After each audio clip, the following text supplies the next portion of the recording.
fellow Americans.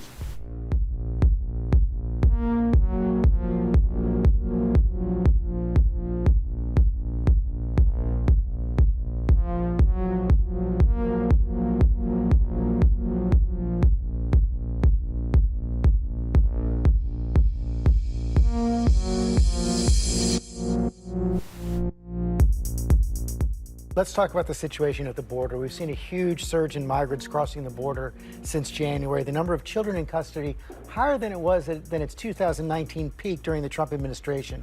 Your colleague Veronica Escobar of Texas called the conditions there unacceptable. She was there on Friday. Is she right? What more must be done? Actually, the facts are these. There are more children, about 600-700 more children, unaccompanied children, coming over the border. This is a humanitarian challenge to all of us.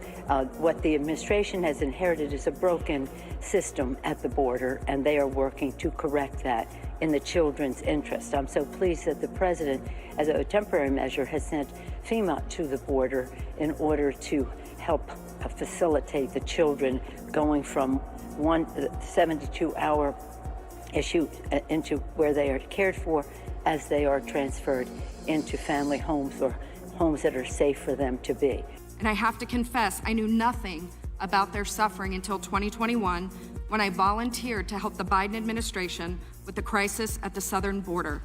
As part of Operation Artemis, I was deployed to the Pomona Fairplex Emergency Intake Site in California to help HHS, Office of Refugee Resettlement, reunite children with sponsors in the United States.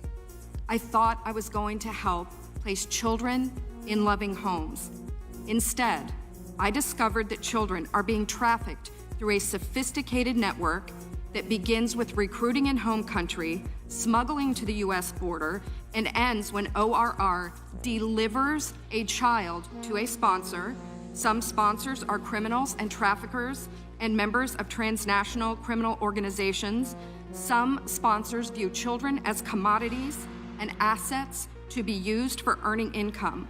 This is why we are witnessing an explosion of labor trafficking. Now, whether it's intentional or not, it could be argued that the United States government has become the middleman in a large-scale, multi-billion-dollar child trafficking operation that is run by bad actors seeking to profit off of the lives of children.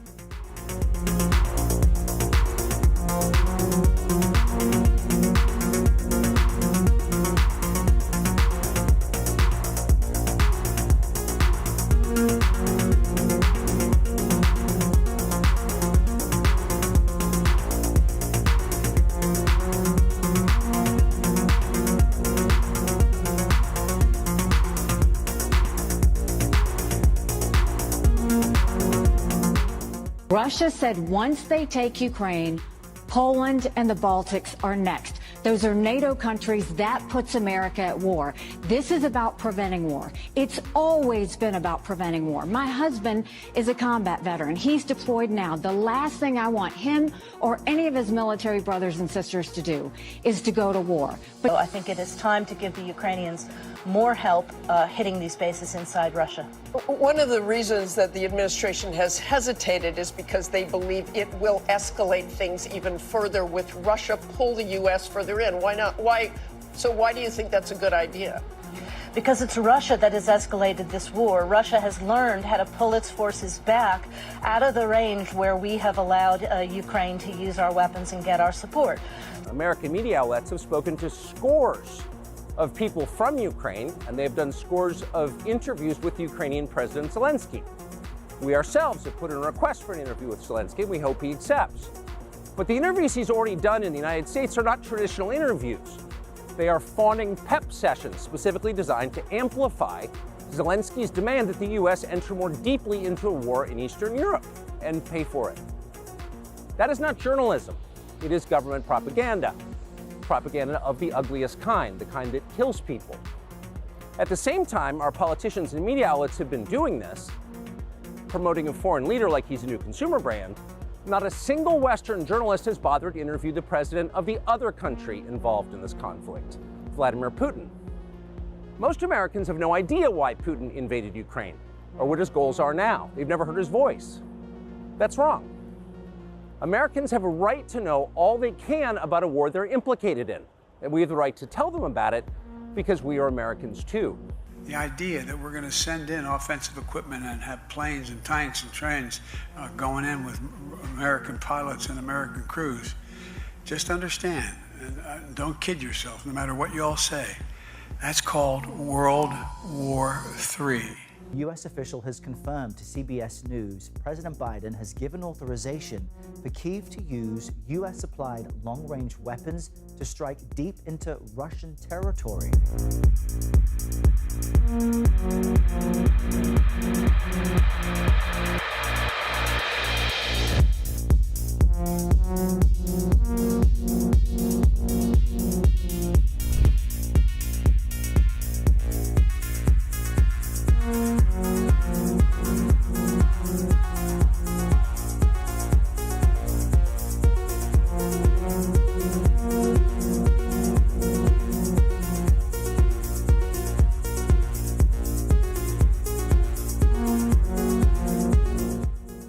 I'm sitting here with my father.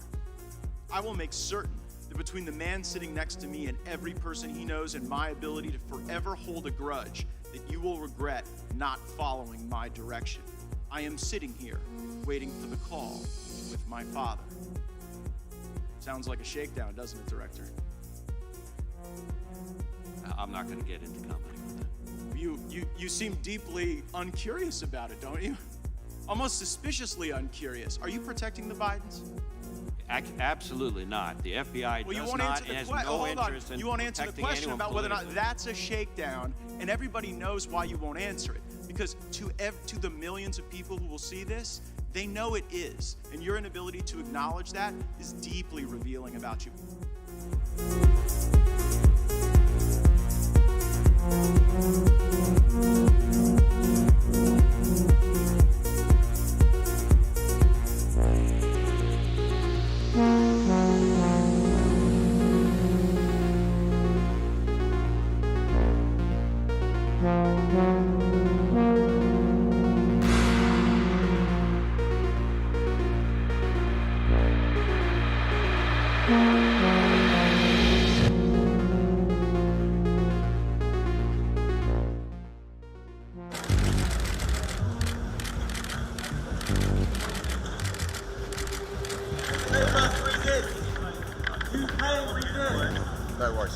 British police came into the embassy and arrested.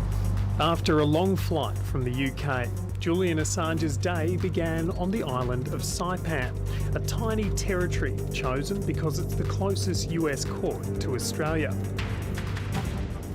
This normally quiet courthouse, swarming with reporters as the WikiLeaks founder arrived flanked by former Prime Minister Kevin Rudd.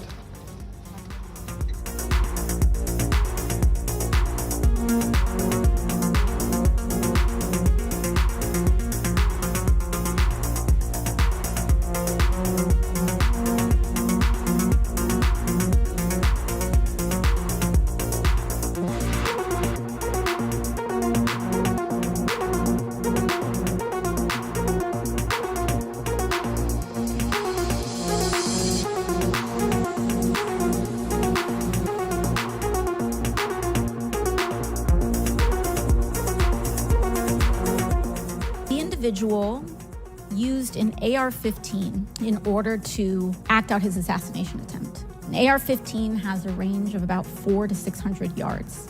My question, why is the Secret Service protective perimeter shorter than one of the most popular semi-automatic weapons in the United States? There are a number of weapons out there with a number of ranges. Again, an advance was completed. The determination of the perimeter, I'm not going to speak to specifics, but there are a number of factors that are taken into account when we determine our perimeter. Some of it has to do with terrain, some of it has to do with buildings, some of it has to do with assets and resources that are available. What I'm hearing is that a perimeter was not established outdoors in an outdoor venue that would prevent an AR-15, which is one of the most common weapons used in mass shootings, from being able to be within the range of Secret Service protection. Have you provided all audio and video recordings in your possession to this committee, as we asked on July 15th, yes or no? I would have to get back to you. That is a no. You're full of shit today. You're just being completely dishonest.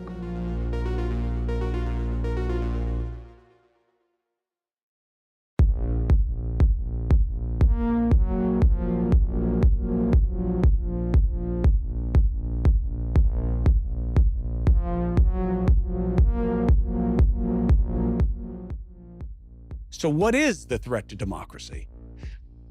People on both sides, people in power, saying out loud that they want to control what you get to hear and see. It is real, it is a threat, and it is happening and growing. And I'll tell you what, punishing thought is on the agenda.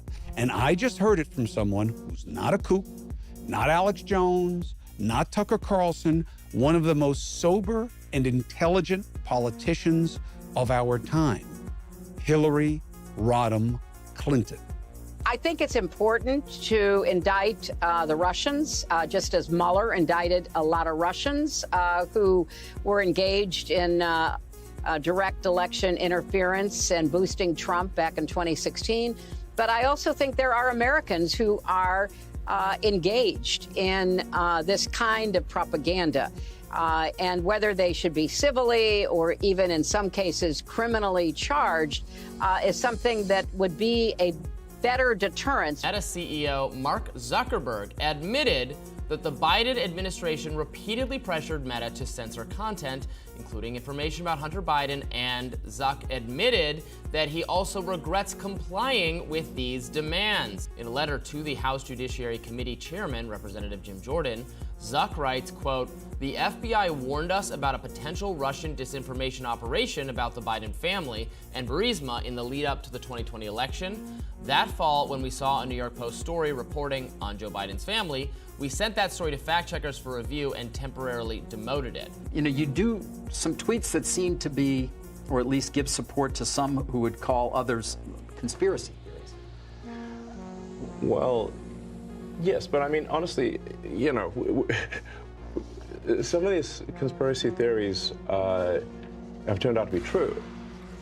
Which ones? Well, like the Hunter Biden laptop.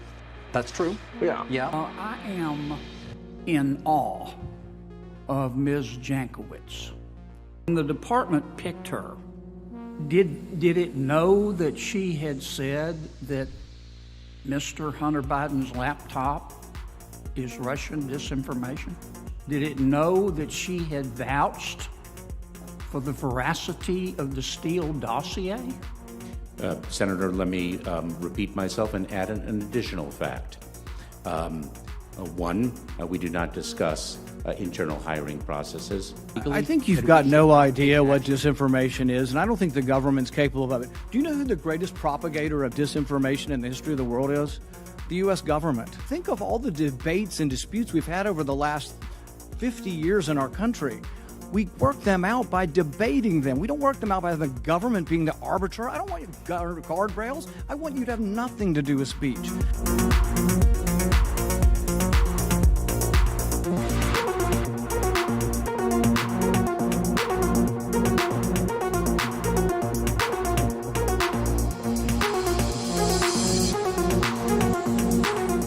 To be a conspiracy theorist is to have been right all along, despite the efforts of the paid-for liars.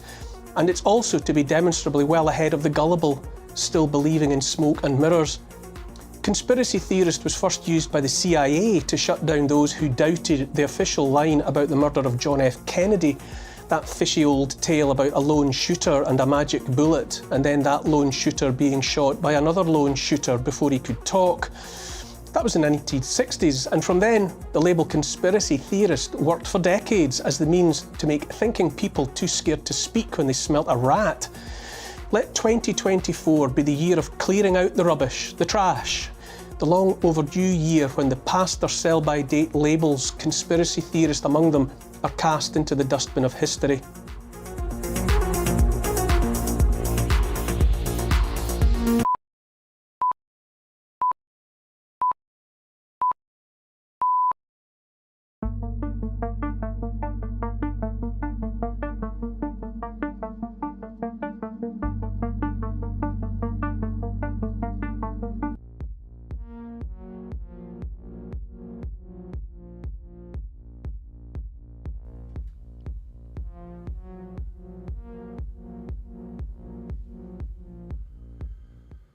Oh boy, shit's about to hit the fan. Welcome into Redacted. I'm Clayton Morris. I'm Natalie Morris. This is a day where we are going to tell you exactly how corrupt the media is, and it's surprised even us. So we've got a lot to unpack here. Emergency meeting being held at the White House this afternoon in order to try to stop this discharge petition by Thomas Massie to release the Epstein files. He has the votes, but that's not stopping the Trump administration right now from doing everything that they can to try to stop the release of the Epstein files.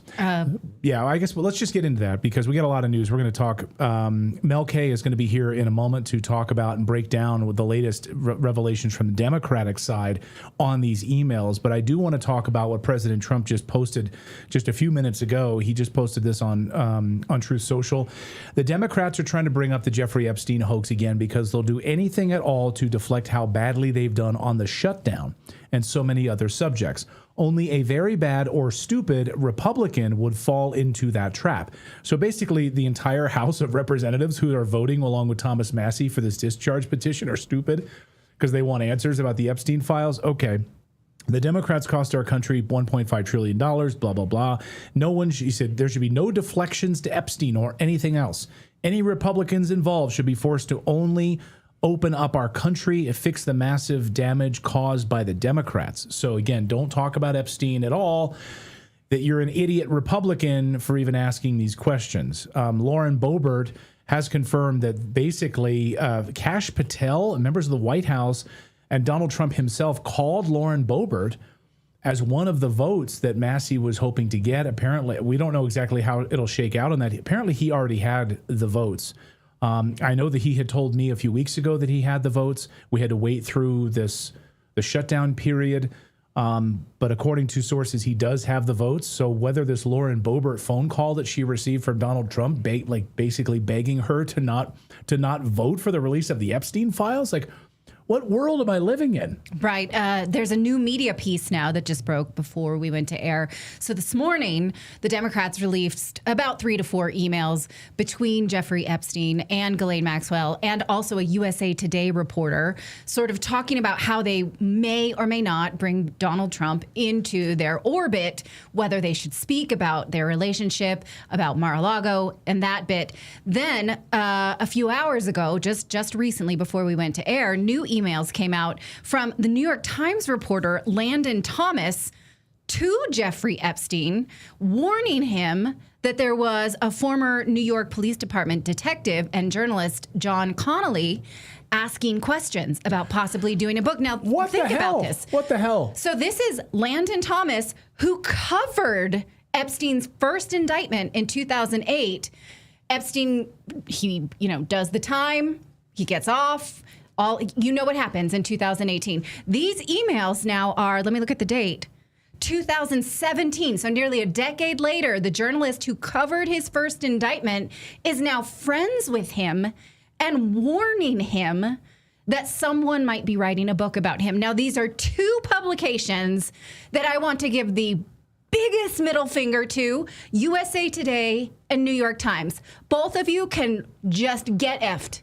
That's exactly how I feel. Most corrupt media organizations in the world. You thought the BBC was bad. New York Times is worse. USA Today, corrupt. You literally have one of your financial reporters warning Epstein that people are sniffing around asking questions. And then you have the USA Today reporter specifically also reaching out and trying to collude with him about how they can bring down Donald Trump. And warning him about the questions that would be asked in the CNN debate, which would then happen. So now let's add a third media organization that can also get effed. CNN, how come you're leaking your questions and colluding with the with USA Today? USA Today, yes, get effed. New York Times, you get double effed. All right, so we're going to go to Mel K here in just a moment to take, to dive more deeply into the Democratic emails here, what this means. Also, who's missing from this, which is the Clintons and all of this. She's been covering that part of the story. So we're going to get to all of that and sort of the fallout. We'll be watching this in real time, what the White House tries to do to try to stop the release of this. But first, we want to tell you about our friends over at American Financing, because the Fed just dropped interest rates again. And that's great news for American homeowners, because if you're feeling overwhelmed, thinking about the upcoming holidays, well, there's no better time than now to get your finances in order. Because if you're living off of high interest credit card debt, well, that's no way to go. You're just going to keep digging yourself into the red. But you can use your home equity using money that's already yours to dig yourself into the green. That's what American Financing can teach you, to leverage your assets the way wealthy people do. They are saving their average customer $800 a month. Many are seeing rates in the low fives, and that's a game changer when you compare that to sky-high credit card debt in the teens or even worse. And if you start today, you may be able to delay 2 mortgage payments, giving you extra breathing room for the holidays. It costs absolutely nothing to find out how much you can save. The holidays are going to be here before you know it, so don't wait. Call their salary consultants at 866-890-8434 or go to americanfinancing.net/redacted to let them know that we sent you. One more time, that's americanfinancing.net/redacted.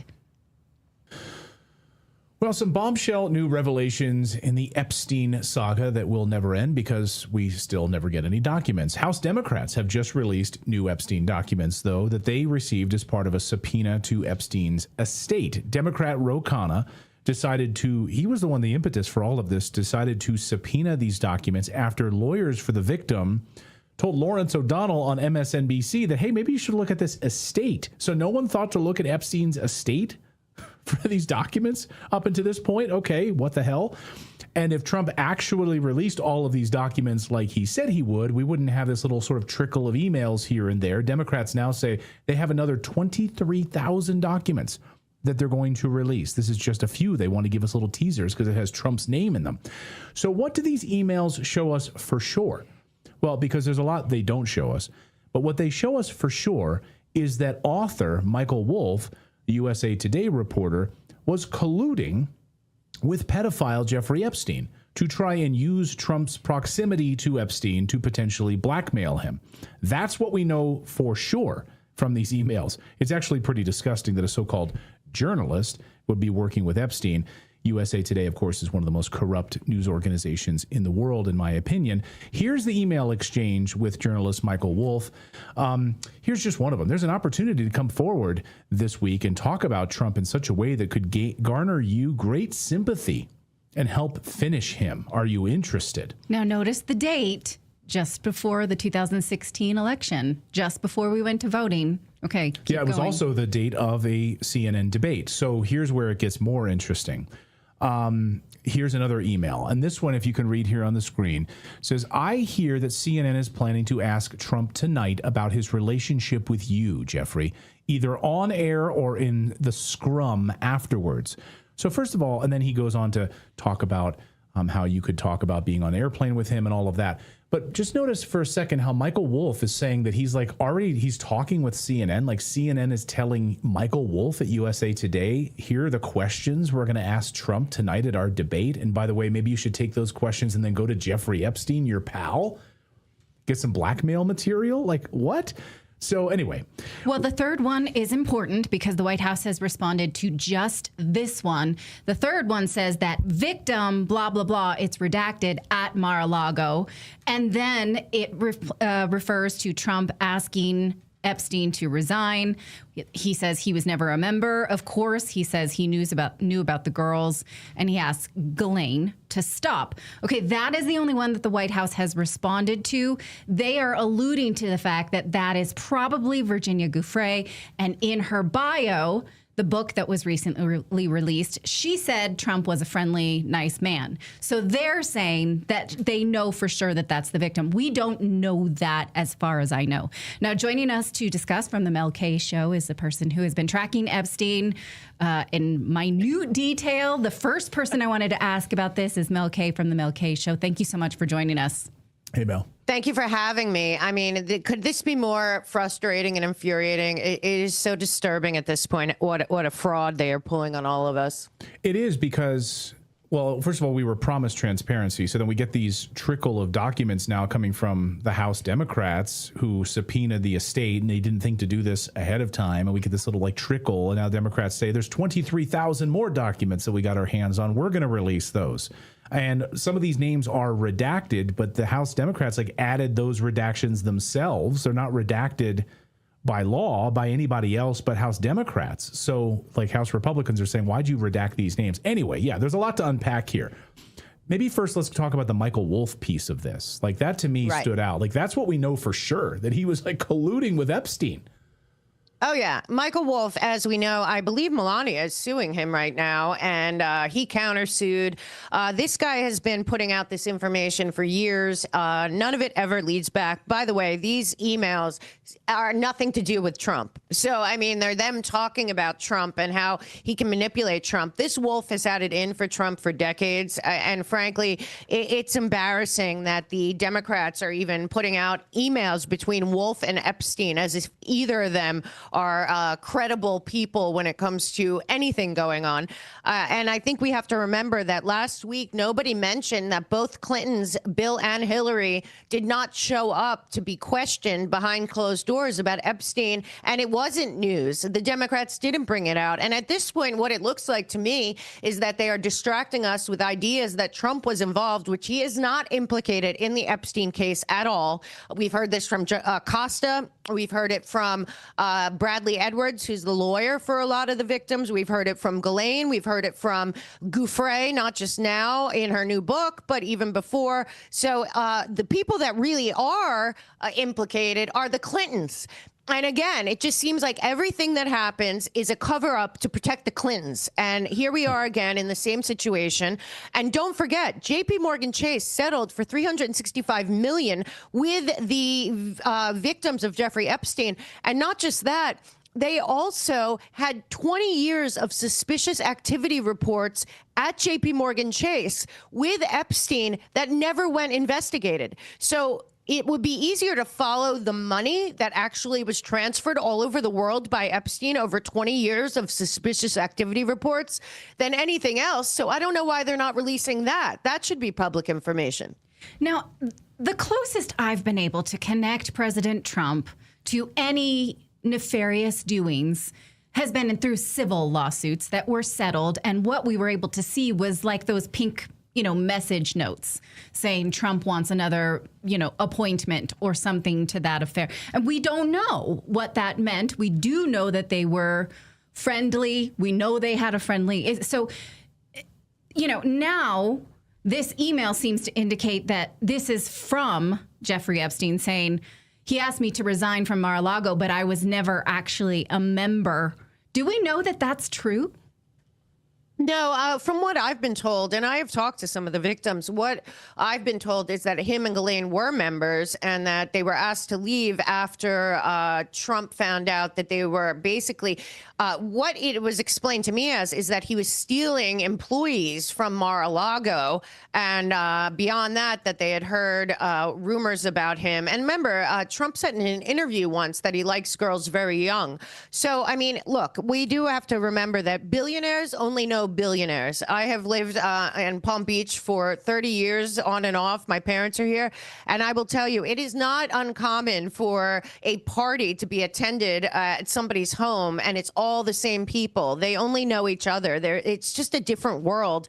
But I do not believe that Donald Trump is implicated in any of this. There are many names out there, though, which are oddly enough never mentioned, particularly people from the Virgin Islands like Stacey Plaskett, who was very involved with Jeffrey Epstein, and now she was the lead Democrat somehow on the weaponization committee. Then there's people like Richardson. He passed away. He was all over it. We have Leon Black paid off and settled with the Virgin Islands.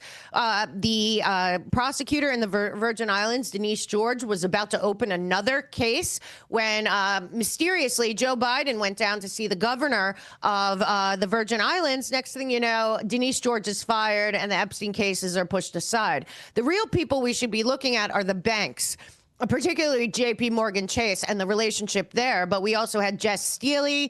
We have Ehud Barak. We have Prince Andrew. We got 12 minutes frankly, left. if nobody's interested in the Clintons, then this is all a joke. He had a giant picture in his house of Bill Clinton in the blue dress that apparently, what's her name, Monica Lewinsky wore. He thought it was a big joke. And frankly, he testified under oath that he created the Clinton Foundation.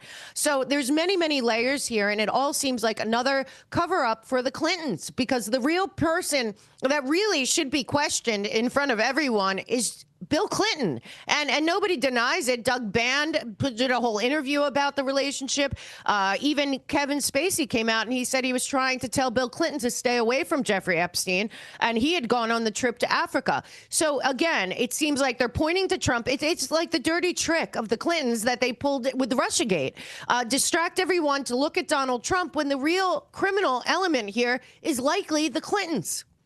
One of the other emails that, of course, liberal media is going crazy over and saying this clearly is trouble for Trump, but I don't understand how they're making that leap here, is this email from Jeffrey Epstein to Ghislaine Maxwell specifically, and where Jeffrey says, I want you to realize that the dog that hasn't barked is Trump. The victim, again, redacted, but only House Democrats redacted that name. I don't know why. Spent hours at my house with him. He's never once been mentioned. Police chief, etc. I'm 75% there. I don't know what he's saying. We can only infer that. And then Ghislaine responds, I have been thinking about that. So liberal media and liberals on X are going all over it saying, see, Trump is completely dirty. He's been with underage girls. And this is like the smoking gun here. But what do you say? I say Bradley Edwards, the lawyer, but also Palm Beach police also said Trump had nothing to do with it, and he was the only person that did speak to them. So, I mean, what Jeffrey Epstein is likely saying, from my knowledge of the case, which is pretty deep and goes back to 2008, is he's saying Trump hasn't said anything yet as far as he knows in terms of what Trump knows. Whatever the case may be, every single person that actually had a frontline interaction in this case, most particularly Acosta, who was obviously in charge of the case. And don't forget that also Pam Bondi was around at the time, too.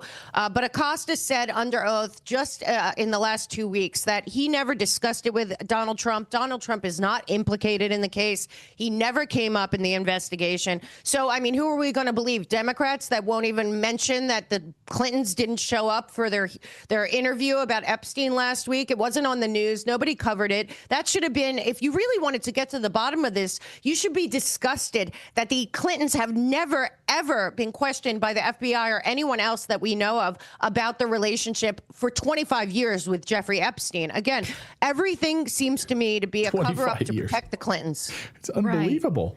Right. And I mean, I don't want to say that we're offering excuses for Donald Trump, but this is consistent with his persona on Howard Stern at the Miss USA pageant, with Stormy Daniels. No matter whether or not it was consummated, he was a very flirtatious kind of ick factor. This could very well be something that he was showing us publicly. It would not be a surprise, right? So no, but this elite group of people, I saw Jeffrey Epstein in the 90s, then I saw him in the 2000s in LA. This group of people are living above our country. They do not believe that they are like us. They believe that they are above the law.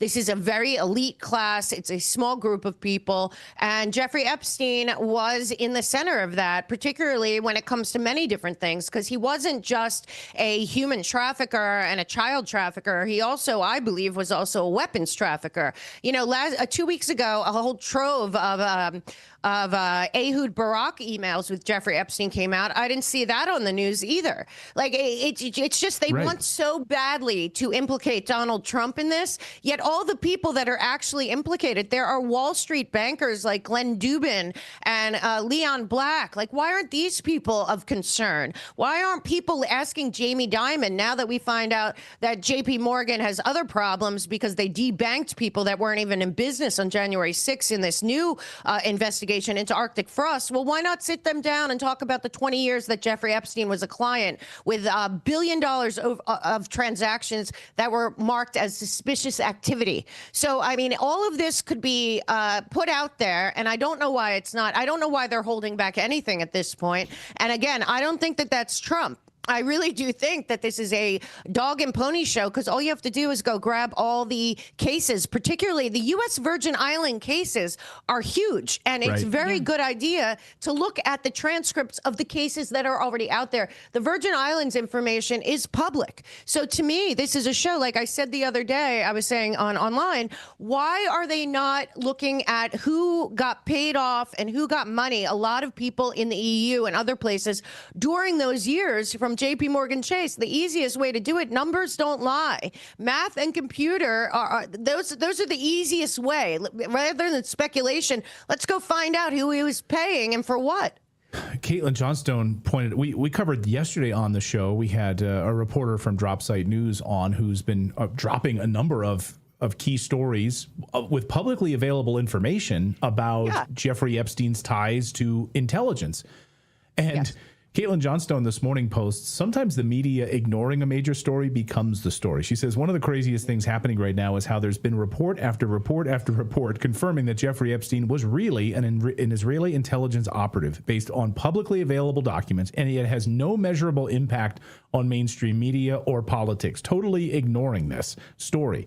And then, I don't know why this is getting totally buried. No discussion about this whatsoever, and they just want to focus on, what airplane flights he's had. If I may, we need to add that this person, this Israeli spy that was staying with Epstein, it happened after he had already been imprisoned and convicted for child trafficking, and the United States was tracking him, as DropSite News points out, because we know this because Edward Snowden told us. So this person was being tracked by the Obama administration, staying with Epstein during the Obama years. So clearly this is, it implicates everybody across Democrats too. So I just wanted to put that timeline context in there. Yeah, and I want to say something that came out in a lot of my work is I believe Jeffrey Epstein, and we got to remember when Hillary Clinton was Secretary of State, and I know that they are saying that they're reopening this case, she was doing huge arms deals all around the world. Those same countries that she was doing arms deals with when she was Secretary of State, then were putting money into the Clinton Foundation, of which Jeffrey Epstein says that he created with the Clintons. But worse than that, it appears, and you see it over and over, that Jeffrey Epstein had relationships with very close relationships, business and otherwise, with Ehud Barak, Khashoggi, the arms dealer from Saudi Arabia, and also Prince Andrew. The connection between all of those people is all of those people are involved in arms dealing. Prince Andrew was the main arms guy in the UK, Khashoggi in the Middle East, basically, and Ehud Barak in Israel, and then also intelligence in Israel. So Jeffrey Epstein is the link between those four people. So in my mind, not only do I believe Jeffrey Epstein was a human trafficker of children and women, I also believe that he was very involved at the highest level in arms trafficking. And again, I am at a point where I believe the intelligence agencies, including the CIA, MI6, and likely Mossad, that they're all one and the same at this point, and that they are really protecting the international banking cartel, of which I believe Jeffrey Epstein worked for them. So if you really understand the level of what he was dealing with and his relationships, you see these people that obviously were involved in international arms trafficking and all different kinds of trafficking, and probably drugs and everything else. You can go to also Epstein says that he was involved in the Clinton they had this island initiative that was basically their trafficking route from South America all the way up to Miami, and they got all the islands in there to have the Clintons come in with Crisis International and build out their internet. Meanwhile, it's a biggest trafficking route in our hemisphere. So everything that's going on here is a cover up for what really happened with Epstein. And at the end of the day, the Democrats are fools, because it's going to come right back on nobody else should be questioned as much as the Clintons. And beyond that, a lot of stuff I believe that we should know about this is on Anthony Weiner's laptop. And I don't know why we have not gotten that, because the 33,000 emails from Hillary Clinton that were erased, there's probably like 300,000. But there's a lot of answers there. And it goes all the way to Libya and Syria and arms trafficking. And I believe Jeffrey Epstein was in the middle of it all. I don't think that you're using past tense for these dirty bankers and this dirty business, but it feels like because it's being protected, it must still be going on. Oh, yeah.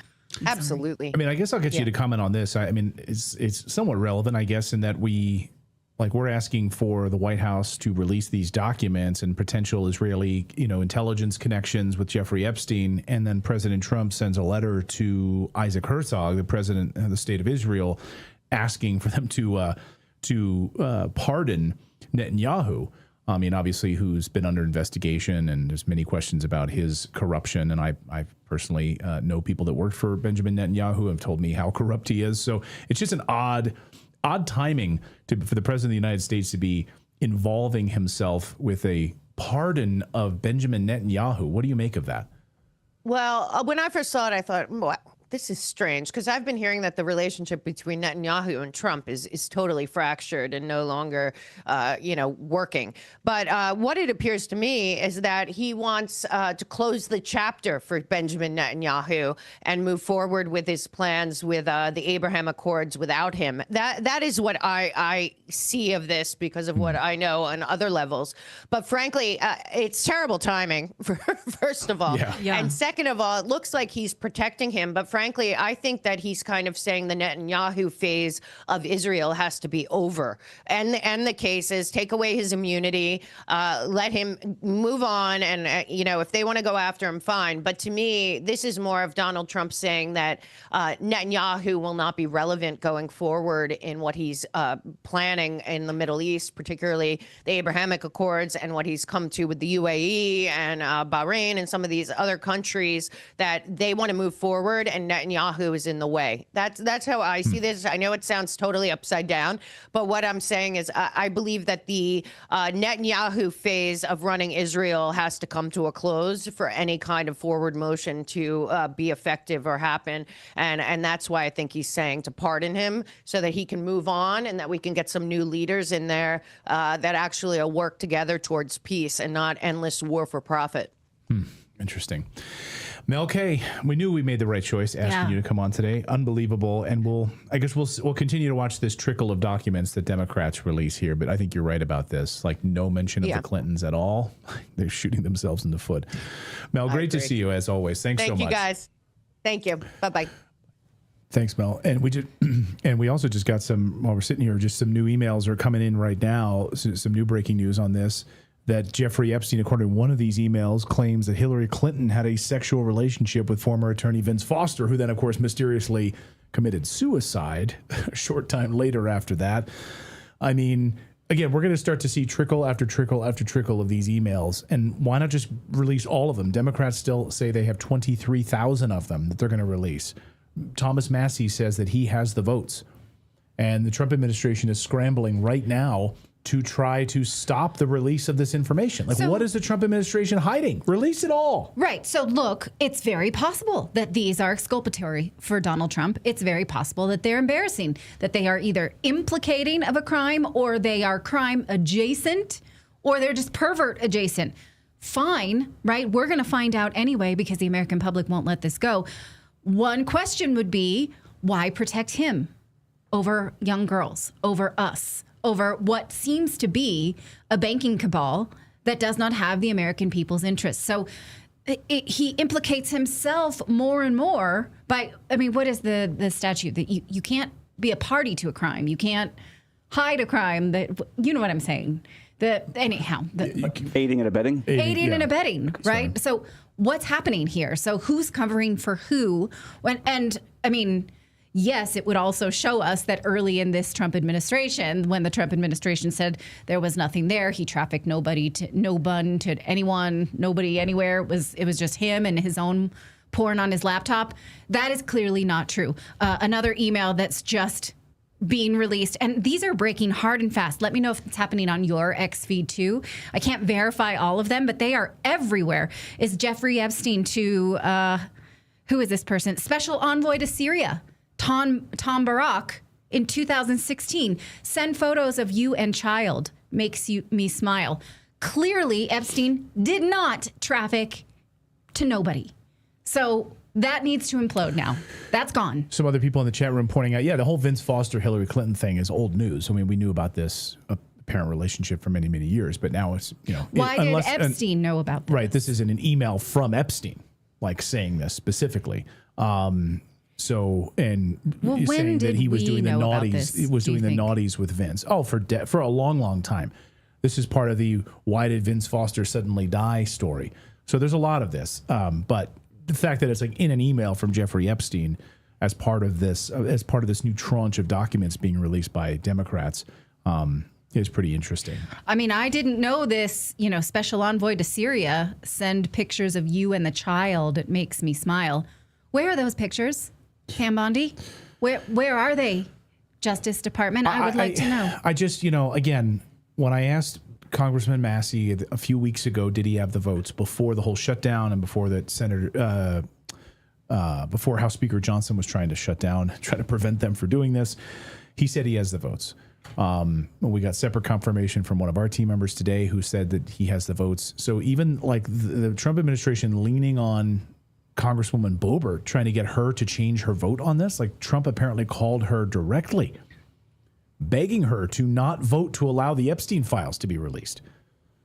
So this is a uniparty, and they're all, again, someone pointed out earlier, I think the Democrats had these emails for 8 years. Now they're releasing them. So this is Democrats and Republicans, one big uniparty, and they're all covering. Maybe for these bankers, they're covering from this massive criminal network of individuals because they're all implicated.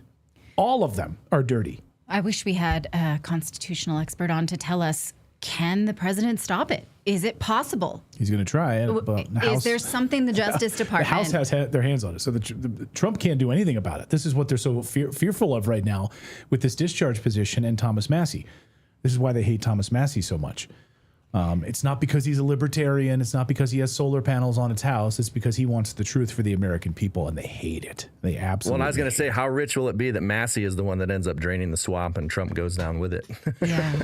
Yeah. I mean, I see a lot of people saying Massey for president in 2028. Wouldn't that be amazing? All right. Hey, we've got more news to get to here. We got a lot more news to get to. We got a lot of guests coming up here. We're going to talk with Elijah Schaffer. Of course, he's being sued right now by Kash Patel's girlfriend for $5 million. We tried to have him on the show yesterday. He got held up at the airport, so we're lucky that he's going to be joining us here in a moment.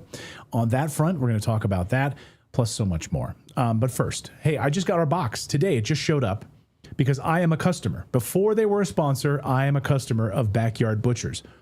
I got a whole bunch of new sirloins, T-bones. So we got some new burgers, also burger patties that just came in, and some new ribeyes, which I'm very excited about. And they will deliver it right to your door. Thanksgiving is all about family, American tradition, and great food. And there's one thing we all agree on: big agriculture shouldn't be at your holiday table. That's right. Big ag, like Big Pharma, has tried to infiltrate the food system with genetically modified food and hormones that affect your family's health and our children's future. That's why I love Backyard Butchers. They're stepping in early this season to make sure American families can feed their loved ones the way tradition intended. This Thanksgiving, say no to feedlot mystery meat. No to big ag chemicals and hormones. Buy from Backyard Butchers real ranch-raised beef from real American families who still believe in doing things correctly. It's beef that's hormone-free, grass-fed, pasture-raised, handled with pride, not genetically modified, because American tradition deserves better than big ag meat. So right now, our friends at Backyard Butchers are offering up to 30% off, plus a free turkey or a free ham with your purchase. So get your Thanksgiving turkey just by making your order right now and get it for free. That's 30% off and a Thanksgiving turkey or ham for free. So take advantage of this right now from backyardbutchers.com. Make sure you use that promo code redacted. Promo code redacted. That's backyardbutchers.com. Promo code redacted. I promise you it'll be the feast your family will remember. Backyard Butchers, American tradition, American meat. So I'm excited. I got excited today when the meat showed up. Yeah, Natalie it's said, like meat Christmas. she said, what's in the box? I'm like, it's our meat order. It's our meat order is here. So we'll be having some sirloins. We'll be having some ribeyes. I'm excited about that. Okay. Well, thank you guys so much for dialing us up and being a part of our show here. Just confirming we are good to go. Yep, we are. All right. Kash Patel and the FBI have been actively suppressing the release of the Epstein client list. In fact, we just learned that Kash Patel was in a meeting with Lauren Boebert today, according to reports, specifically asking her to change her vote on the Epstein files. Like, why the hell is the head of the FBI meeting with a member of Congress along with President Trump trying to get them to squash the Epstein files? Why are they hiding this? Why is the most transparent administration in history gaslighting us, telling us that Epstein only trafficked young girls to himself? So stop asking questions. Where are the Epstein documents? Shut up, you anti-Semite, for asking that question. Naturally, people started looking more closely at Kash Patel and his girlfriend, Alexis Wilkins. She has now filed a $5 million frivolous lawsuit against conservative podcasters and reporters for, quote, insinuating that she's a Mossad honeypot. The lawsuit, I've read it, was filed by the director of Kash Patel's foundation. In other words, Kash Patel's girlfriend is using Kash Patel's legal network to try and silence people, if I understand how the money trail works here. One of those conservative voices that's been sued is none other than Elijah Schaffer. Watch. Over the weekend, I received concerning news that I was being sued for $5 million by Kash Patel's girlfriend, Alexis Wilkins. And the reason why might actually shock you. About a couple months ago, I posted this photo on the public social media platform X. I posted it with no caption, no suggestions of any malintent or any slander, defamation, or criticisms of character. I did so attached So that was just simply a photo. And even in the lawsuit, my favorite part of the lawsuit is where it says, quote, no defamatory words were spoken or written, end quote. Elijah Schaffer joins us now on the show to talk all about this. I'm sure it's been hell for you over the past couple of days. Elijah, welcome to the show. Thank you so much for having me, guys. I just want to give a quick shout out and say I'm a big proponent of not consuming any politically charged media as a commentator, so I keep my own opinions and they are authentic. However, I do not believe your show counts as politically charged. It's very neutral, very honest, and you're one of the only shows, if not the only show, I regularly watch. So I definitely am very happy to be here to discuss this with you guys. That's nice of you to say. Kind of you to say. I mean, we really try. We have no agenda. And likewise. You know, so, and that's why I love about your stance on this. You know, they're trying to silence you for being truthful, for not pulling any punches, and that's what we love about you. So when you got this lawsuit I guess you got it in the mail. I don't know if you were served. What were your initial sort of reactive thoughts to it? Do you think, oh my God, this thing, so shocking. This thing's going to have a lot of teeth? Did you realize it would be so frivolous and have no teeth at all, like it is? Yeah, so to clarify, I heard about something stirring up legally against me from Barry Wise's investigative team through CBS Free Press, some members that are associated with her, and through some journalists at Newsweek associated with Josh Hammer. Those names have become all too familiar as bad faith actors, in my opinion, in the journalistic world that are suspiciously operating large companies with massive amounts of influence with very little to show for it. Why? Well, it looks like maybe there's other reasons, as you guys have covered on your show, especially with the sale of Free Press and Barry Wise. However, I think one of the journalists at Newsweek made a mistake.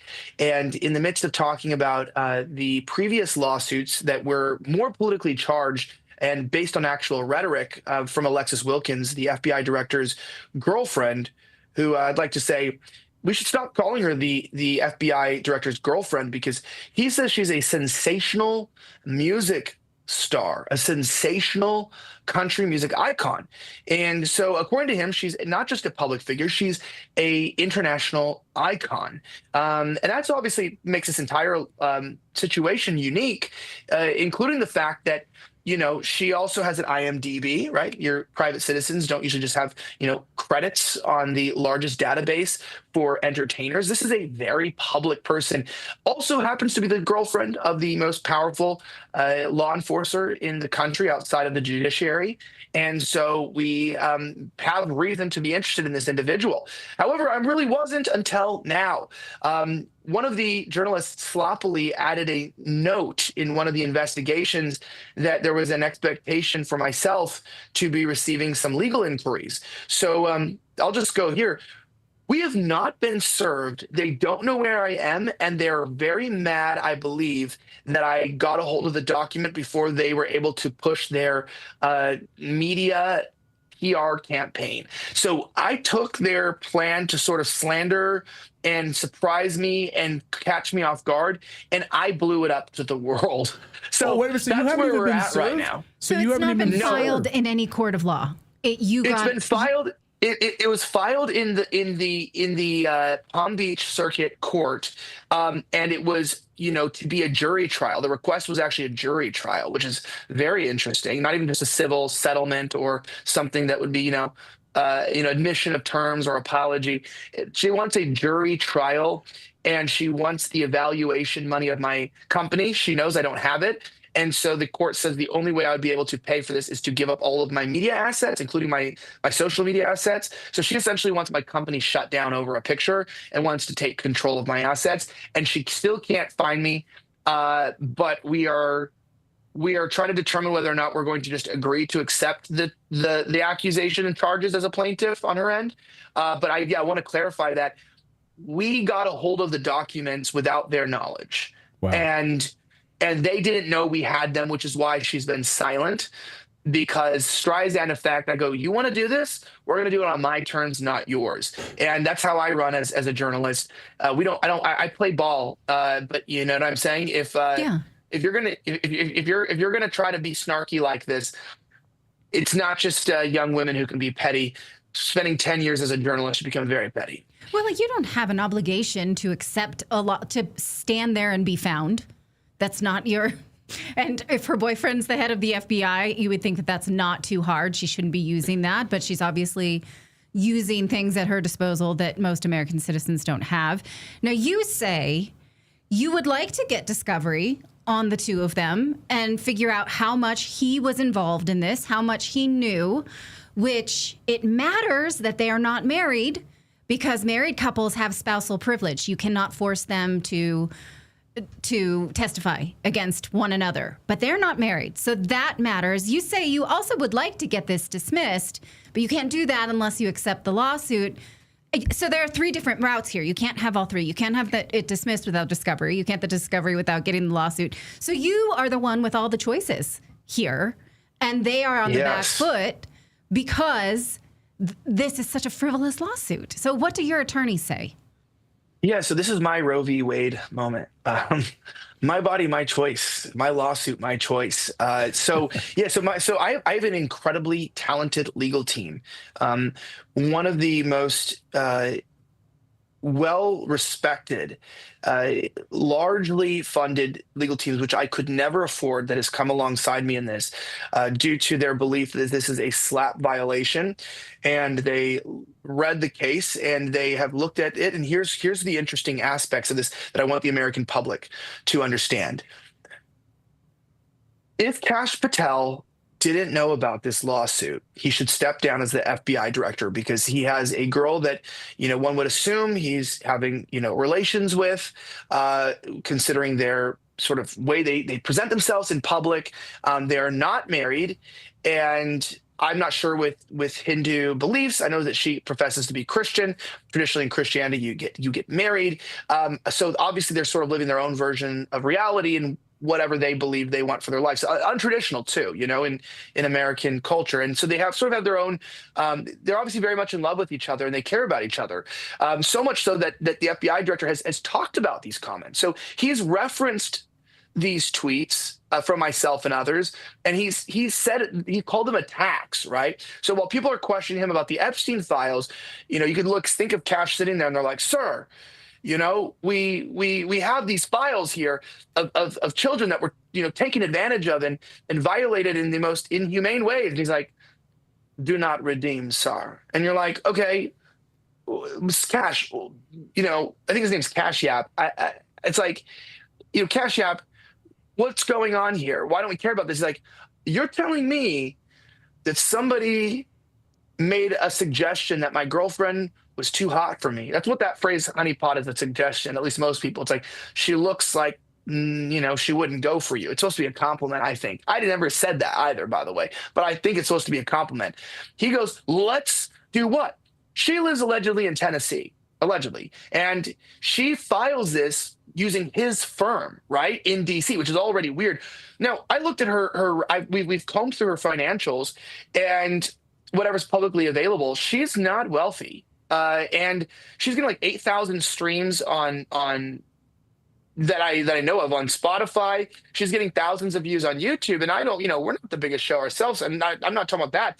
She cannot afford this firm. We've looked at their prices. So she's getting money for this. Now, of course, if she was married to Cash, that wouldn't be an issue if she was using his money. There's joint accounts, joint income, joint filings. But it looks like perhaps she might be taking money from the director of the FBI, of her boyfriend, who's not her husband. And because she's using the firm, before we even want to get to accept and have discovery, we're going to be making sure that we are freezing all communication. And we would like to know what this firm's communication has been with Cash, whether or not we need to include him in whatever we're going to do, to have them turn in the documents as we start the court case to ensure that this is not a slap violation, that Cash was not aware of this. And here's the point. If they basically have two options, they're either going to have to say Cash was a part of this, and then he joins the suit. It becomes an anti-slap suit. He opens himself up to discovery when we go ahead and request, or he invokes privilege, maybe has the attorney general come in and explain that, he has privilege or immunity. And then to me, that would also admit guilt, and we'll still go through with a slap violation, because what do you need immunity from with this law firm that we can't verify whether or not you had foreknowledge of this lawsuit, whether or not we need to include you in any of these discussions, right? Are you a part of this? We want to know. So that's my point. If he knew about this, he should step down, because he set himself up for a trap now. He has no way at walking out of this. But if he didn't know about this, I don't believe that. And I also want to say they made a huge error here, a huge error. She's been fomenting his girlfriend on X, accusing me of not being a Christian and getting like very petty, weird things that like she's been responding. Now, the suggestion for the lawsuit, now, of course, we don't know the private conversations. We won't know that till discovery. But it looks like this guy, Bernal, the board director for Patel, who runs this law firm, that he's the one who publicly suggested the lawsuit. He goes on, someone says, you should sue Elijah for this. And he goes, yeah, maybe I will. And he's like, that's a good idea. And then later, a few weeks later, it's filed. But nowhere do we see any sort of complaint about her asking for a retraction. She never says that I said anything false.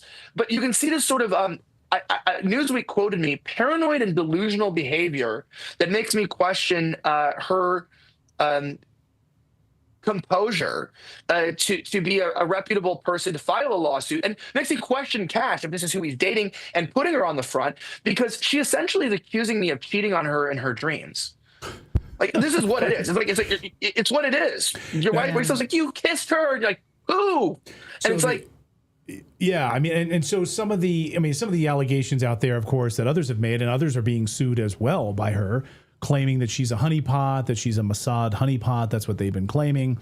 But nowhere in the lawsuit do I see those words, right? I don't see the word Israel anywhere. I've read the complaint. I've searched. I don't see Israel. I don't see honeypot. I don't see any of that. Basically just saying that you are profiting off of churning controversy and outrage, to use their quote, and they're using a fabricated narrative to basically say that she's a honeypot. But nowhere do you say that she's a honeypot, unless I missed something. No. So this is why it's not only frivolous, but it makes one question real intent here. Rift TV, my network, I had many attempts by the FBI through intimidation. This is why it's very serious. I've been stalked by the FBI. I've had the FBI use the Patriot Act to lift the back-end access to my iPhone that I've FOIA'd and gotten access to. So they actually took over my phone through a joint domestic terrorism and espionage investigation into my work previously, when I revealed that Ray Epps was the instigator of January 6th, the riot that happened that day. Because if people ever seen that footage of Ray Epps and individuals breaking down the barriers, that was me. That was my footage. And I was a journalist for The Blaze at the time. So I cooperated for a moment with the FBI to explain, hey, I actually know who started this, and let's start the investigation here. I'll use my team. We'll go after it. And instead of accepting the footage and launching the investigation, they started investigating me for wiretapping, harassing my family, getting no-knock warrants for, acquiring devices, lifting my bank records, all my text messages, even getting into my Signal account, which, is crazy, right? Into my encrypted messaging account they were able to get into. So they really put a lot of pressure, and I never got charged formally with anything, but they spent 4 years. And the assistant attorney general signed off on, the attorney general signed off on it as well at the time, Merrick Garland. But all over the fact that I was Republican. So the FBI has had a huge history of meddling with me. My own producer just got his devices back. The FBI raided him, took all of his stuff recently. And so we've been targeted by the FBI for our work that we've been doing.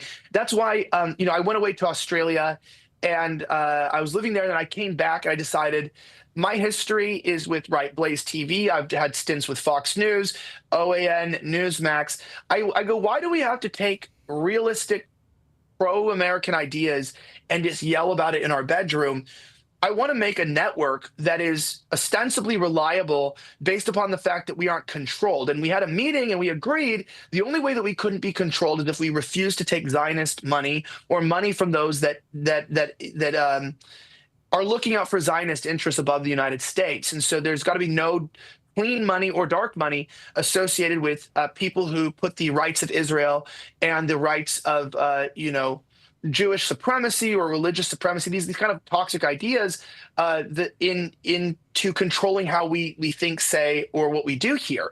And that's made us a real big target. And what I noticed is what's really weird about this. I bring this up because as this has come out, speaking of a countersuit, Will Chamberlain and some of these folks, associated with Josh Hammer and these other nonprofit and think tanks have now launched these massive investigations into my network, accusing us of being foreign agents. So, and you even see James Lindsay, retweeting because RT covered our story. So he's going, wow, RT, more than enough said.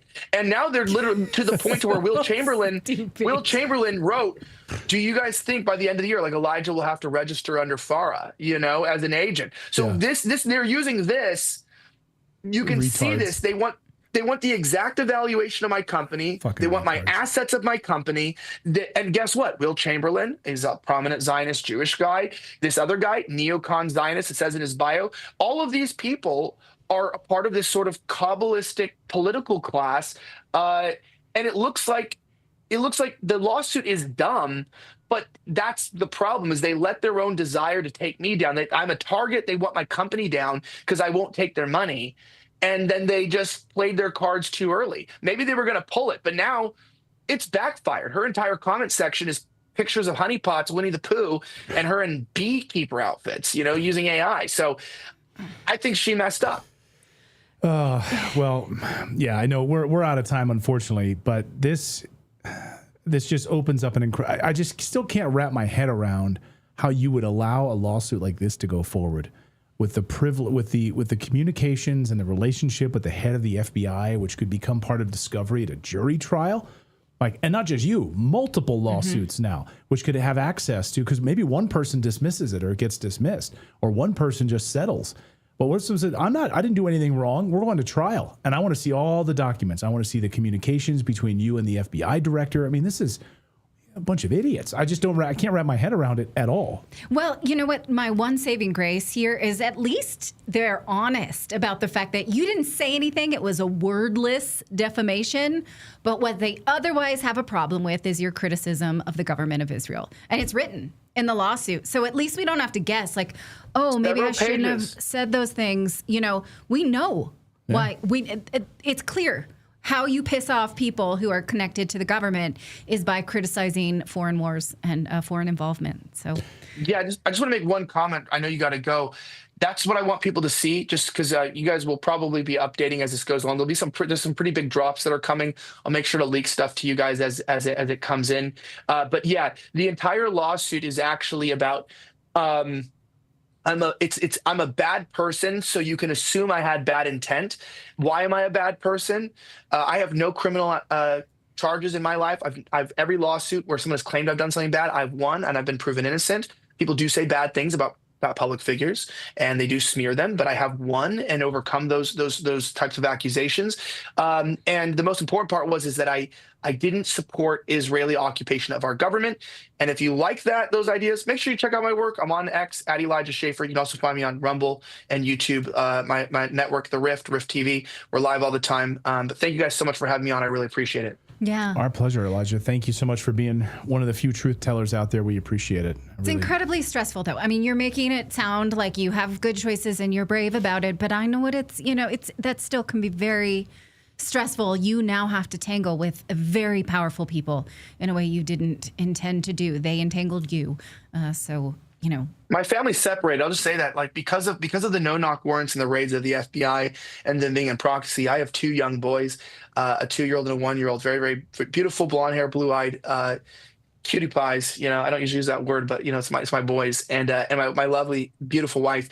And they're currently having to live in a separate state with family under the fear that there could be further retaliation and pressure from the FBI, like we've seen in other similar cases. So the cost this is taking on my family, outside of the financial cost that's already in the tens of thousands of dollars just in the last 3 days, is immense. And I hope that Alexis Wilkins realizes that she may have a hard time quantifying her damages, but we are hook, line, and sinker tracking every cent of what's happening, and the damages are there. And I hope she takes that into account because she's not the only one with access to good lawyers. All right. Well, thank you so much for telling us your story. We really appreciate it. Thanks, Elijah. All right. Coming up, we're going to talk about, how do you like a CIA, but this one's run by the European Union. Does that sound awesome? Ursula von der Leyen thinks it does. She would like to be in control of a CIA of her own, and she's got that in the works. We're going to talk about that. Plus, now that the Canadian government has killed all these ostriches, they're thinking, click, click, click, who's next? They are coming for other animals without proof of any reason to kill animals. We're going to talk to David Creighton about that in just a moment. But first, if you've been seriously injured, your case could be worth millions, and you should know exactly what your rights are. That's why I want to tell you about Morgan & Morgan. They're America's largest injury law firm with over 1,000 attorneys working in all 50 states. And unlike a lot of firms that settle quickly, Morgan & Morgan doesn't take lowball offers from insurance companies. Just in the past few months, they won $12 million in Florida when the insurance company offered only $350,000. And in New York, they secured $6.8 million on a case where the offer was just $275,000. And the best part? It's absolutely free unless you win. Insurance companies try to pay out as little as possible. Morgan & Morgan fights to get you more if you become their client. It only takes a few minutes to see if you have a case, and you can do it right from your phone. It's that easy. You can visit forthepeople.com/redacted, or you can click the link in the description to get started. All right. Just texting one of our guests here. We're running a few minutes behind because we've had such a busy show today. So David's standing by. We'll get to him in a few moments. Not our fault. We have Epstein documents. I know. We didn't intend. And we've got craziness in the European Union. So we're equal opportunity reporters here covering around the world. So, hey, Europe. Here's a question for you. You've already given over your sovereignty to an unelected group of globalists who reside in Brussels, Belgium. How would you like for these unelected globalists now to start their own spy network to spy on Russia, China, and, of course, European citizens? Would you guys be down with that? Well, that's exactly what's meant to happen because according to a new report, the witch herself, Ursula von der Leyen, the European Commissioner, is creating a new intelligence agency, in a spy agency inside of the EU bureaucracy. This is basically a proto-CIA for Europe. They say it's to spy on Russia, but of course, just like our CIA and our NSA, it will be used to spy on Europeans first and foremost. Dr. Olga Ravasi is the host of the National Conversation. She joins us now to talk about the craziness in Europe. Great to have you on the show. Welcome. Thank you. Thanks for having me. And thanks for hanging with us. We got a lot of breaking news today with regards to Epstein and everything else. So thank you for that. So what do you make of this? What do you make of this report that the EU is going to set up a new intelligence unit under Ursula von der Leyen, specifically under this unelected group of globalists? So the Portuguese people, the Italian people, the German people have no authority over it, basically. Well, that is exactly what's happening in Europe. Europeans have turned their sovereignty over to the unelected bureaucrats. And usually those unelected bureaucrats are, in fact, failed politicians in each one of those respective countries, where they're all of a sudden elevated into these positions of power where nobody ever voted for them, but somehow they have free reign. And they can go around dictating to everyone what to do and how to live their lives. And furthermore, create weaponized agencies that, of course, are allegedly meant to function externally, but in fact, they will be weaponized and turn internally and spy on their own people. That is the case all over Europe. That is the case. Unfortunately, it happened here. We are experiencing some of that. We started experiencing it a long time ago, but we kind of noticed in 2015, 2016, with the arrival of President Trump, how those agencies get weaponized, how they steal elections, how the CIA, and I can mention several others, even BND and MI6, and all of them operate unconstitutionally on their own terrain and on their own turf. So that is the case with the Europeans. And, you know, while the European people, and you guys, I understand, came back from Europe, so you know firsthand, and I have experienced this consistently, we can recognize that blueprint of what it means to not only weaponize agencies, to turn them against their own people, but then to steal elections, to spy on everybody, to censor everybody, to police the internet, to police social media. Look at what's going on in the UK. Granted, they're not part of the European Union, but the same set of internationalists or the cosmopolitans, you know, and the poster child for that being Keir Starmer, they can basically prosecute you for just posting on X or posting on Facebook. And if you dare criticize them, you can be imprisoned. If you dare fly your own flag somehow, your own national flag, and turning inward and wanting to show your national pride, well, to this group of unelected bureaucrats and the cosmopolitans and the internationalists, that is the stuff that the peasants do. That is not the things that the elite do. And so this group of people that I'm mentioning, and, you know, I'm painting a picture here of France, I'm painting a picture here of Germany, starting with Angela Merkel to today. All of them are doing the same exact thing. And that is fragmenting their own populations with uncontrolled, but actually controlled demographic replacement and immigration. And then further turning against their own people under the guise of, well, we're going to keep an eye on Russia, we're going to keep an eye on China, we're going to keep an eye on the so-called adversaries. But interestingly enough, you don't notice any of that happening, for example, in Hungary. You don't see it in Slovakia. We just got recently good news out of Czech Republic because they elected Babuš, who is also conservative. So you don't see that in that kind of like former Eastern Bloc, let's say, of countries who are really strongly opposing the European Union bureaucrats, who are opposing immigration, who are opposing sending money consistently to Ukraine and shooting themselves essentially in the foot, which all of the Western nations have done it. So again, this is what's happening all across the West.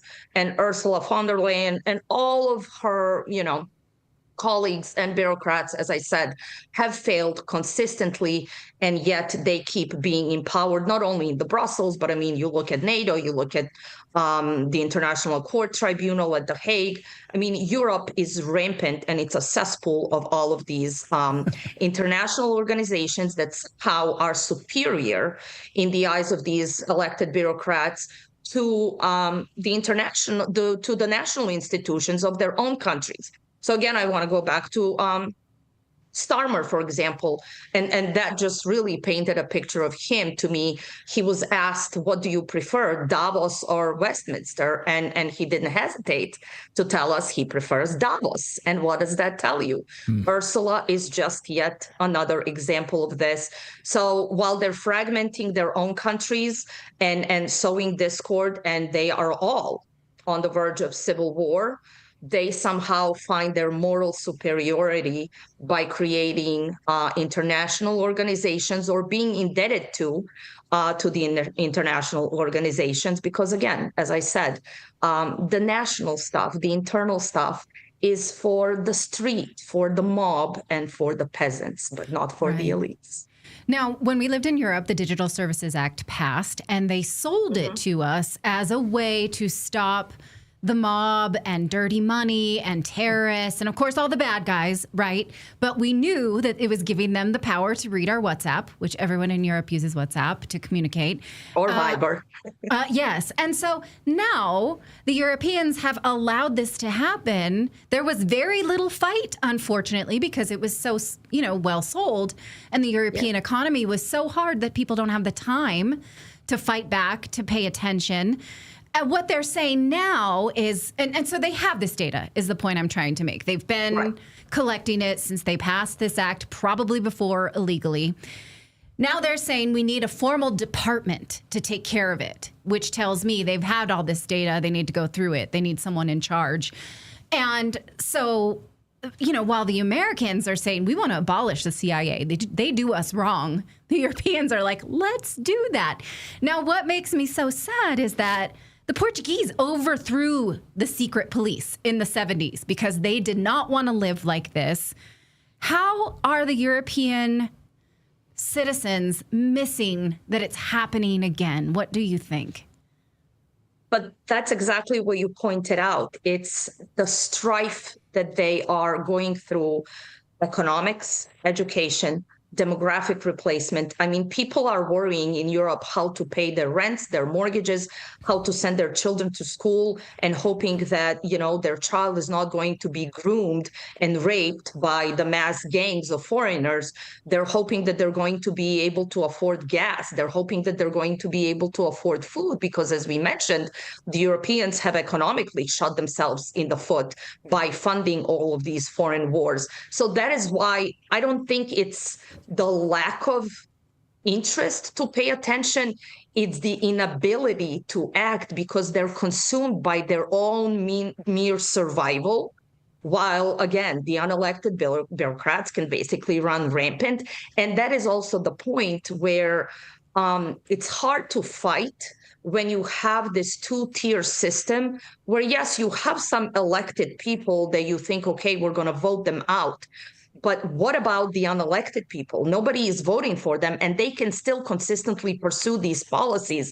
So as we said in the beginning, the sovereignty doesn't really lay within the people, but it doesn't even lay within those who they elect and who they vote for. So when you fulfill the conditions of the political system cannot self-adjust, or you don't have the means to adjust it by voting, by participating in it, because nobody really wants to vote anymore, because they don't believe in voting, because nothing changes. You can kind of like what we're experiencing here. It seems like we're voting, and no matter how you vote, you kind of like get John McCain. Well, that's sort of what's happening in Europe. Yeah. No matter how you vote, you sort of get the unelected bureaucrats with Ursula and, the rest of them. I mean, you guys report on the Balkans, for example. Well, that's consistently what happens in the Balkans. They, they vote, but then they have these unelected bureaucrats who kind of like come in and tell everybody what they need to do. And they feel superior, and they feel that their, moral superiority is over the people who are worrying about their life. So you end up fulfilling the conditions that now leads you to civil strife, and civil strife leads to civil war. So, whether it's Ursula or back to Keir Starmer, he kind of reminds me of King Charles I. He was violently overthrown, and executed, and we ended up with Cromwell and the Republic. So that's literally what every Western country in Europe is experiencing. And again, back to Natalie's point, not that the people are unaware, they're unable to function anymore through the political system, through what they thought were legitimate political and civic means, which is leading us to the scary part. Gosh, it can potentially turn into civil war. And I will argue that we are living through it somewhat, but it hasn't completely turned violent. And when you look at how these societies are fragmented or balkanized with, the uncontrolled demographic replacement, with the natives versus the foreigners, even those foreigners who were born in those respective countries, but they never fundamentally integrated, you have perfect conditions for civil war because there is no adjustment anymore that is legitimate politically. And if there is no adjustment politically, you know what that leads to. Right. Yeah. I mean, you're seeing the destruction of Germany. You're seeing the absolutely destruction of the nuclear power and again, plant. a lot of this is economic. You look at their foreign policy, and I think even for us Americans looking at our foreign policy, this happens to leaders, this happens to countries who all of a sudden become enamored by solving international problems, who again, to them seem far superior because, at these international institutions, you solve more important problems, where when you turn inward, you actually want to focus on your own people. But they are solving international problems to the detriment of their native populations. And unfortunately, that is also happening here to us in the United States. And, even President Trump's base is kind of becoming disenfranchised and unhappy because we want our internal problems solved. We don't want to be focused outward. But I think now we are waking up to the fact that focusing on international and foreign policy actually costs you here domestically. It costs you at the pump. It costs you in the grocery store.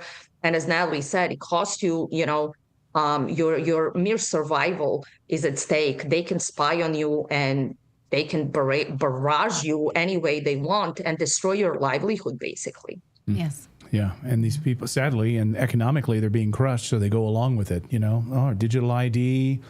Okay, you're going to give me a government stipend of euros because I'm broke right now. So if you want to control people, you beat them down, and that's exactly what's happening. That's exactly it. And they are completely beaten down, so they cannot even focus on some of these larger problems because they're focused on survival. And that is the sad part, because once the economic collapse happens, and I feel that inevitably it will happen, not just in Europe, but here, unfortunately, as well. That is, with all of these preconditions that I outlined, that is the moment when you can expect violence. And unfortunately, it's going to be bloody because, look, the globalists, the internationalists, they know, and look, this is not, it's all by design. It's not the glitch of the system. It's a feature of the system. So basically, once they fragmented enough where there is no societal cohesion, where there's no high trust society, where you can naturally come to a consensus, once you break it down completely, it leads to civil war, and it becomes bloody because you're attacking the weakest link in the chain. For example, when you look at the Balkans, they attack the religious, the ethnic. In the United States, you're kind of looking at racial. So anything that is weak within a society is being exploited. And for the Europeans, that is actually this demographic replacement, where now all of a sudden the native populations are feeling like minorities in their own homes. They are being spied on. They are being beaten down, to Clayton's point, and they can barely survive. So what is left for them to do? How do you battle this out? Yeah. Gosh, you're great. Great to have you here on the. I can't believe we haven't had you on the show yet. Well, you're going to be back. We'll just have a regular. Thank you. We'll have a regular time. I'm so glad to talk to you tell guys. her. We'll ask her nicely. I'll tell her you're coming back. You're coming back. If you will. Would love please. to. Would be. Surrounded by strong Will do. women. Okay. I'm going to be so strong Thank you. myself. You're coming back. All right. Great to see you. Thank you so much, Dr. Ravasi. Great to have you here on the show. Thanks a lot. Our pleasure. Our pleasure. All right. Coming up, speaking of the decline of Western civilization, look at Canada. I mean, nowhere is it more explicitly obvious that this decline happening in real time than under what was the Trudeau government, now under the Mark Carney government, and the tyranny and authoritarian government attacking and going after these farmers now in British Columbia, killing hundreds of ostriches, which happened late last week. Well, guess what? They're not stopping with that one farm. They're going to continue because they have their eyes on other farms, and the tyranny continues in Canada. It's really one of the most horrible stories that we've had to cover here on the show, and we will do that in just a moment. But first, we want to tell you about our friends over at Chapter, because medical annual enrollment is here. It's time to choose your 2026 plan.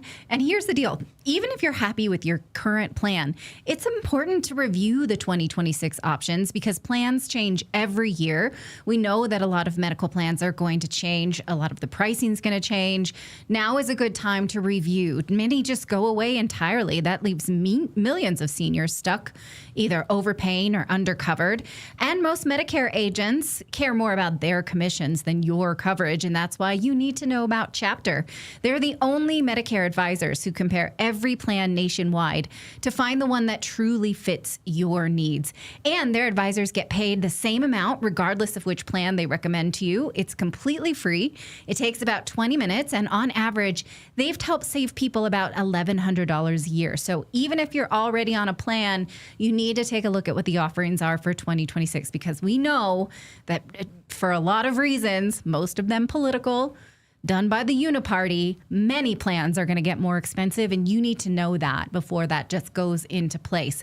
So make sure you book a consultation with Chapter. Go to askchapter.org/redacted or give them a call, 202-655-5811, to get honest advice from people who know about Medicare inside and out. And again, one more time, that's askchapter.org/redacted. One more time, askchapter.org/redacted. All right, to Canada now. Well, last Wednesday, the ostriches at the Universal Ostrich Farm in British Columbia, Canada, were mostly alive. They were mostly healthy, although they were basically being starved and not being taken care of because they were being under the watch of the CFIA, but they were mostly alive.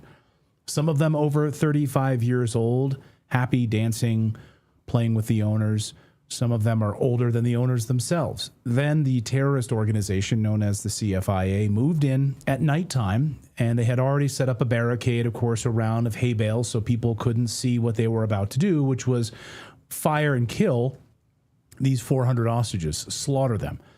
And then when daylight hit, you could see this. Dead bodies of hundreds of birds hidden under tarps all over this area.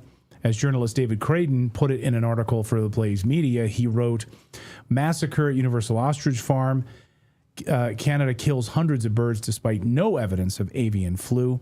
The Canadian Food Inspection Agency slaughtered hundreds of ostriches at the Edgewood, British Columbia Universal Ostrich Farm Thursday night using rifles. At least 2 marksmen believed to be working at the CFI's enforcement division unloaded hundreds of rounds into the birds beginning on Thursday evening." And by the way, while they're sifting through material, with all of that bloody material, they weren't wearing any sort of PPE costumes. They, like, here's one individual. Here he was in there in the pen. If these birds were so damn dangerous, why is he not wearing any hazmat suits? Why is he not wearing any kind of PPE? No masks, nothing. Because they know it was all a lie. Because they were no threat to anybody, and they just had to save face. David Creighton joins us now. He writes at creightonsrightnews.com. And he wrote that article in The Blaze from Ottawa, Canada. David joins us now. And David, it looks like, it was awful. It was an awful weekend just seeing these images of these birds being slaughtered, the tears of the owners of the farm. So it's been an awful, awful weekend. Now that some of this has settled a little bit, the farmers are resolved to fight back. But the CFIA is not stopping, are they? They're not just stopping with this one farm. Which is what you had warned. No, and they're not stopping. They're going after other farms who could potentially be part of their abuse. And I can't tell you how incredible this was. Thursday evening, Friday morning, I was getting information by the minute from people who were on the scene, telling me that these ostriches were being shot, and they weren't just being shot, they were being killed, and so many were not surviving the gunshots. And so there were many, many of these ostriches killed the morning after that were beheaded by the CFIA people. And it is absolutely horrendous what is happening to this farm, because this is all about destroying this farm, leaving it with nothing except graveland. And if you look at this farm today, there's nothing left. They've taken these ostriches away. And by the way, I have to say this, we have been following the march of the ostriches ever since. They're ending up apparently in Surrey, BC, at a place that they obviously had planned about. And we are going to find out what happens to these ostriches after this, because they don't want, again, this is all about not taking test samples of these ostriches. The last thing this family fed said was, we want evidence. We want evidence of what happened to these ostriches. They're not allowing them that. We are going to ensure that they do that. We are watching and waiting to find out where the remains of these ostriches remain. Because believe me, this is a government conspiracy. We don't like to use that word, conspiracy. But this is a government conspiracy between the federal government, the RCMP, the FCIA, and the provincial government of BC at this point, where these ostriches are ending up. And we are going to find out. We are going to report that, and we are going to make sure that people know that how their tax dollars were spent to get rid of healthy ostriches who should never have been killed in the first place. Now, the problem is, I mean, many, but one of them is that because the government can just do this and no Supreme Court stopped them without any proof of necessity, that they can keep going into, I mean, most people don't eat ostriches, but where are they going to go next? Into the food source, right? And so there have been reports of other farms saying, oh, we're starting to get letters from the CFIA now. Tell us about how that now, the ball's rolling down the hill. The very idea that the government can annihilate ostriches or chickens or cows or whatever is on your private property has begun about 12 years ago under the previous conservative government. And this is why we have to stop this right now. And Pierre Poilievre, as the leader of the official opposition, has to stand up and say, this is unacceptable. We have to fight back against this because this policy is no longer viable, realizable. And even the World Health Organization, as I've said repeatedly, has backed away from the stamping out policy of killing every last bird, every last piece of cattle, everything, because it might have been affected at one time. This is insanity. We have to back away from the policy. And this is why I think Katie, as harmed as she has been, as the spokeswoman from this farm, she needs to continue to fight against what is going on here, which is we are going to continue to kill every last animal. And it's going to drive the price of eggs, the price of meat, the price of everything up, because this is an insanity policy, and we have to keep fighting back on this. And as hard as that is right now for Katie, fighting this up, because I know she wanted to be on the show tonight, but she's just can't do it right now. It's been so hard for her. And so I think that's where her mission in the future lies, is so that this doesn't happen again. This can't be allowed to again. We have to keep fighting back on this. Yeah, and it's not even about the ostriches, right? It is about the government overreach. And so many of our viewers who've written to us and who've watched the show and said, we were praying and praying and praying, and then when it was all lost, they were so devastated. And it's horrible to watch. It's not just about the birds, though. It's about the massive government overreach and lying, gaslighting the Canadian people, failure to do the tests on the animals, which could have solved this all for everybody. It could have led to a study of herd immunity and how all these animals were totally healthy, but they can't do that because they have to save face for their own tyranny. And I just fear, and I've seen a lot of people saying, the Canadian government is not going to stop with just these ostriches, as you pointed out, that there could be a human culling. That the Canadian government has obviously become very demonic in its move towards this MAID program and the assisted suicides in the country. Like, this is I almost say it's like a demonic government at play here. Transhumanist government. It's an absolutely demonic government, because who's next in terms of where the government's after? What if your pet exhibits signs of avian influenza? And I put my pet on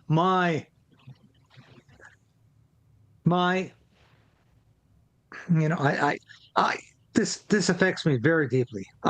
I said, you're not going to get my black cat, because they're going after black cats now in Vancouver. And I said, you're not going to get my black cat, because I love that black cat. And I am not going to let you do that. But that's where these people are at. They are literally trying to go after animals that they think are somehow part of their problem. And it's their problem. They have created this mess, not the homeowners, not the pet owners. And this is how bad this has become. And if the Canadian government is no longer a government of the people, it ceased to be that a long time ago. It's the government of the globalists. It's the government of Mark Carney and the people he makes money off of. And we are going to stop this. We are going to fight back in a big way. Well, let me just ask you, all of these hashtags that I see now is justice for the ostriches. But we tried that. They went all the way to the court. What possibly could be done? Like litigation? Like, who is there to appeal to? You went all the way to Donald Trump, who is not an official of your country. So what does that mean? We need Pierre Poilievre as the leader of the official opposition to take this issue seriously. He has not taken this issue seriously because the stamping out policy, as I learned today, was initiated by Stephen Harper of the previous conservative government. No wonder they're not taking this seriously. Time to wake up to the present. Time to wake up to here and now. And Pierre Poilievre, time to wake up to your conservative followers across Canada who expect better of you. And he's not doing that. So who do we appeal to? The Conservative Party of Canada, Poilievre, Pierre Poilievre as the Conservative Party of leader and the official opposition leader. Yeah, we've got to appeal to these people. Who do we appeal to? Justice and right. I had Tamara Leach on my program earlier today. She delineated the absolute incredible similarity between what was going on with the truckers, with people who were concerned about losing their freedom during that revolt, that revolt in terms of Canadians saying enough. It's the same thing that's happening right now at a farm in Edgewood, BC. They are losing their freedom. And when they lose their freedom, all Canadians are losing their freedom of speech, their freedom of assembly, and their freedom to own their own damn property. We're losing that in Canada. I can't say that enough. Canada, as we've heard so often from this show, Canada is cooked unless we fight back in a way that means business with this goddamn liberal government, which is out to get us. Yeah, and is winning. So I don't want to end it there, but I mean, it feels so hopeless at this point, and we're so close to the tragedy having happened within the last week, and it's so upsetting. But thank you for being on this story and not letting it go. It actually, what's upsetting, even further upsetting, it's all upsetting, is all of the press it got after the birds were already killed. There were those of us who were trying to scream our heads off about it. And then now that other people see it, they realize, and I wish that we could have screamed a little bit louder, but what can be done now? There's no going back. So thank you for bringing us your context. As always, we're sorry that this is so personally upsetting, but we appreciate the passion always. David Creighton from Canada joining us today. Thank you so much. Well, Natalie, and we love you, what you're doing here. Thank you so much for having me on today. And we love your show. And so many people tell me that every time that I appear on this show. Thank you for doing what you do on Redacted, because we love your show. And Clayton and Natalie, we love you so much. Thank you. Thanks, David. And I know what an incredibly difficult weekend this was for you as well. Thank you, David, as always. It was horrible, like getting those messages, because our show had ended last Thursday night, and then we started getting word of they're just unloading, just slaughtering these ostriches with guns, and David was texting me, and he's just like, oh, it was just horrible. They were there on the farm. It was just really terrible. So anyway. I really thought there would be some kind of Hail Mary. I really did. Maybe, I need to lay off the Lifetime television for women. Because watch that. I thought that, no, I don't. All I watch is Korean shows. Yeah. But those tend to be quite positive too. So I needed to. Well, it's incredibly defeating. I mean, like David's been working on this story for months and months and months, like every day. Yeah. Trying to raise awareness of the Canadian government, trying to get the right people to stop this, and in the end, like we tried on our side here in the U.S. on our show, and we couldn't. And appeal to the president, appeal to RFK Jr., everyone as best we could. We got, Tucker Carlson to cover the story. So anyway, it's just devastating. Yeah. Anyway. All right. Well, thank you guys so much for joining us today. Hey, we should mention that we do have a daily newsletter. We try to cover the stories maybe that we don't get to cover here on the show, but we cover it, and you can read it about 5 or 10 minutes over your cup of coffee every day. It's totally free. Natalie writes it every night and into the morning hours. She works very hard on it. And again, you can read it about 5 or 10 minutes, cover about 4 or 5 of the big stories of the day, other stories that are redacted and hidden from you in the mainstream media. So just go to redacted.inc, it's not .com, and just put in your email address, and you will receive a welcome email. Might go to your spam folder or your junk folder. You just need to move that over to your inbox and click that, yes, you do want to receive the newsletter, and then you will receive the newsletter tomorrow, Thursday. We publish it Monday through Thursday, and you should get it first thing in the morning, the Redacted newsletter. All right, we're going to be busy, you guys. There's a lot of new Epstein emails to go through. Some of them are old, some of them are new. It's confusing, but it is a flood. This is a Mercury retrograde for the government. That's what's happening. And so we're going to stay on this. You just gave yourself It's one of those days. It's one of those days where I sit and I read these emails, and I'm just pulling my hair out. My kids will be like, "What are you doing?" Look at you. I'm like, it's like Ace Ventura. Yeah. Like, wait, when he goes, what? What? Wouldn't try and do that. That's when I sit and I'm reading like emails and stuff like that, or going through the news. Gross. I'm like Grosser. Constantly. Maybe that's why I've got such good head of hair, because I'm always like constantly like massaging it, just constantly getting in there. Yeah. Constantly getting in there. I mean, on a personal scratcher. front, I am glad to see, like I said, the media absolutely eat crap on this, that they had people in these prestigious publications warning Epstein, and then they have the nerve to go after conservative journalists or anybody who questions the narrative that they're trying to post about COVID or what have you, right? Like, they took the piss out of Redacted for telling the truth about the war in Ukraine. We don't have anybody in the Epstein files on our staff. Literally nobody. How about that? So they're flinging mud, and they are the worst. So again, I'm not going to say the F word, but you know what I mean when I say New York Times, get effed. And then F yourself from there, and then go F yourself from there, and then until you get back here, and then F yourself again. To the New York Times, to the USA Today, to CNN. You're all corrupt. Yeah, I hope that your organization implodes and it ruins your credit score because you don't like ruins your credit score. All of these bad things happen. Whoa, calm down. Right. House. I hope you have to wait 30 minutes in line at a DMV. I hope you have perpetual jock itch. I hope you stub your toe on every hard piece of furniture. Anybody who has dared to throw mud from those organizations. Perpetual jock itch. Every hard piece of Yeah, furniture, anybody. perpetual jock itch. Glad that Siri's looking up jock itch for us. Yeah. I hope you walk across. I was just gonna say, walk across a room of Legos In your bare feet.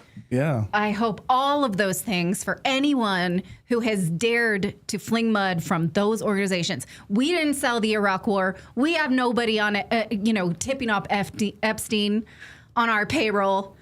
Fuck you. Whoa. You can get fucked. And then from there too, that's what I have to say about all of that. I'm so mad to see right from inside of these, these people ruined our lives. They take the power to ruin other people's lives. They think they're so superior, and that they cover for pedophiles. I cannot believe it. Not only do they cover for pedophiles, they collude with pedophiles. Most of them are. Most of them are. New York Times, USA Today, two of the most corrupt news organizations in the world next to the BBC. Like, who's reading this filth? Like, who's reading this garbage? Who's actually paying to have a New York Times subscription? Yeah. I hope none of you. By the way, I hope when you're at a hotel and that's the only time you ever see a USA Today, I hope you take it and I hope you line your bird cage with it. I hope you use it to go to the bathroom and wipe the toilets down with a USA Today. It's garbage. And these people colluding with a pedophile after he had already been arrested, after he had been out of prison. It's disgusting. Anyway, so we're going to end on that happy note. So we'll keep, we'll read these documents overnight. We'll come back. Maybe I shouldn't have said some of that. I'm sorry. I said I wasn't going to say the F word, and then I said the F word. A lot of it, like I said, It's okay. is We're all the adults role here. that the media has played in our lives. And I'm upset to think that this would be the mudslingers. And if this doesn't finally ruin their credibility to realize if they're lying about that, you can pretty much bet they're lying about everything. If you haven't figured it out by now, then I don't know what to tell you. Yeah. Anyhow. Okay. We'll leave it at that. I'm sorry. I will go pay penance for my potty mouth, and as we Latins do, wash my mouth out with the hot sauce. I'll think of a good punishment. Don't you guys worry. All right. Goodbye, everybody. Bye, everyone. We'll see I'll you come back back here. in a better mood tomorrow, maybe. Someone's in the chat room said I'll be bald because I'll be pulling my hair out reading these emails. Yeah, right. Be bald tomorrow. All right, everyone. Have a great night.